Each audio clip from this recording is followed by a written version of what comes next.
After nearly 3 decades, one of South Asia's most sensitive water agreements is back on the table. India and Bangladesh have formally begun the process of renewing the Ganga Water Sharing Treaty, a pact that has shaped relations, resentment, and regional politics since 1996. Joint teams are now measuring water flows during the most politically explosive period of the year, the dry season. But this is no routine technical exercise. It's about power, it's about trust, and it's about whether Bangladesh believes India has ever played fair. The measurements have already begun.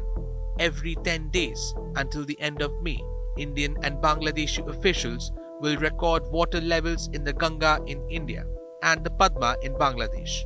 The locations are precise, near the Farakka Barrage in West Bengal and upstream of the Hardinge Bridge in Bangladesh. These are not symbolic points. They are the pressure valves of a treaty that has never truly settled the dispute it was meant to end. Indian engineers from the Central Water Commission are currently in Bangladesh. Bangladeshi technical teams are on Indian soil, and notably, Dhaka says it is giving special attention to the security of Indian officials. A quiet admission of growing anti-India sentiment on Bangladeshi streets. That alone tells you how changed this moment is. The Ganga Water Sharing Treaty was signed on December 12, 1996. Indian Prime Minister H.D. Devagowda, Bangladesh Prime Minister Sheikh Hasina. Its purpose was simple on paper: end decades of friction triggered by India's Farakka Barrage, built in 1975 to divert water to the Hooghly River and keep Kolkata port alive. But simplicity ended there.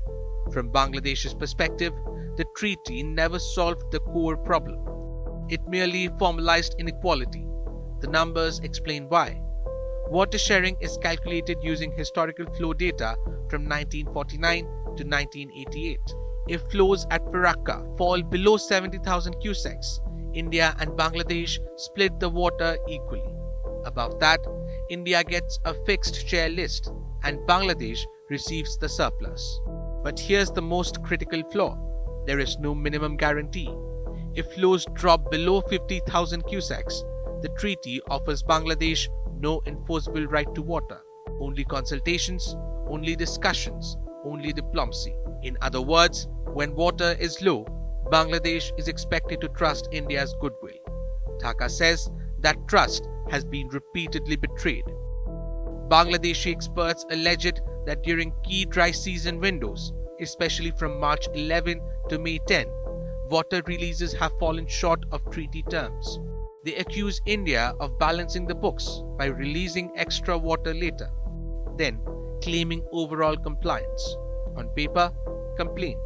On the ground, devastating. These claims have hardened public opinion inside Bangladesh.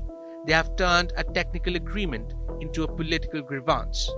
But India sees it differently. New Delhi points to established mechanisms like the Joint Rivers Commission, which met for the 86th time in Kolkata in March this year. India also stresses a reality Bangladesh often downplays: upstream constraints, climate variability, and growing domestic demand. Climate change, flooding, drought cycles, ecological threats to the Sundarbans. India hears something else: an attempt to renegotiate leverage, to extract more water without acknowledging upstream limits. With mistrust high, rhetoric sharper, and street sentiment in Dhaka increasingly hostile, this renewal is not starting from neutral ground. This is no longer just about cubic feet per second. It's about whether India and Bangladesh can prevent water from becoming the next fault line in an already fragile relationship. Because when rivers become weapons, diplomacy dries up fast. With Rudrashish Kanjilal, Bureau Report, India Today Global.